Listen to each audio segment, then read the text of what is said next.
మీ నోళ్ళు మూతపడే వరకు, ఇంకొకసారి నా గురించి మాట్లాడాలంటే మీ నోళ్ళు మూతపడే వరకు అందరి చేత మాట్లాడిస్తాను, గుర్తుపెట్టి.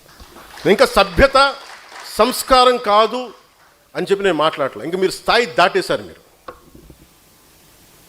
ఎవడన్నా సరే మీరు మీ వాదనే చెప్తా, మీ కుల వాదనే చెప్తాను కాపు నాయకులందరికీ. మిగతా కులాల్లో చూసారా ఎక్కడన్నా? జగన్ గారి సామాజిక వర్గంలో చూసారా వాళ్ళ కులం నుంచి కూర్చున్న నాయకులు మాట్లాడారు ఎప్పుడన్నా? నువ్వు ఓడిపోతే నీ పేర్లు మార్చుకుంటాను ఎవరన్నా మాట్లాడారు? అట్లా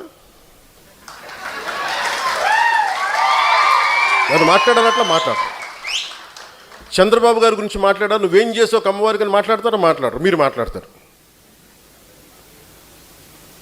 అసలు మీరు ఒకసారి లోపల ఆలోచిస్తారా?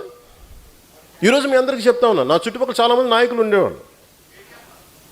కానీ నేను ఇప్పుడు ఉదాహరణకి ఈయనే ఉన్నారు, ఆర్ఎంఆర్ గారు ఉండేవాళ్ళు, జేడీ గారు ఉండేవాళ్ళు.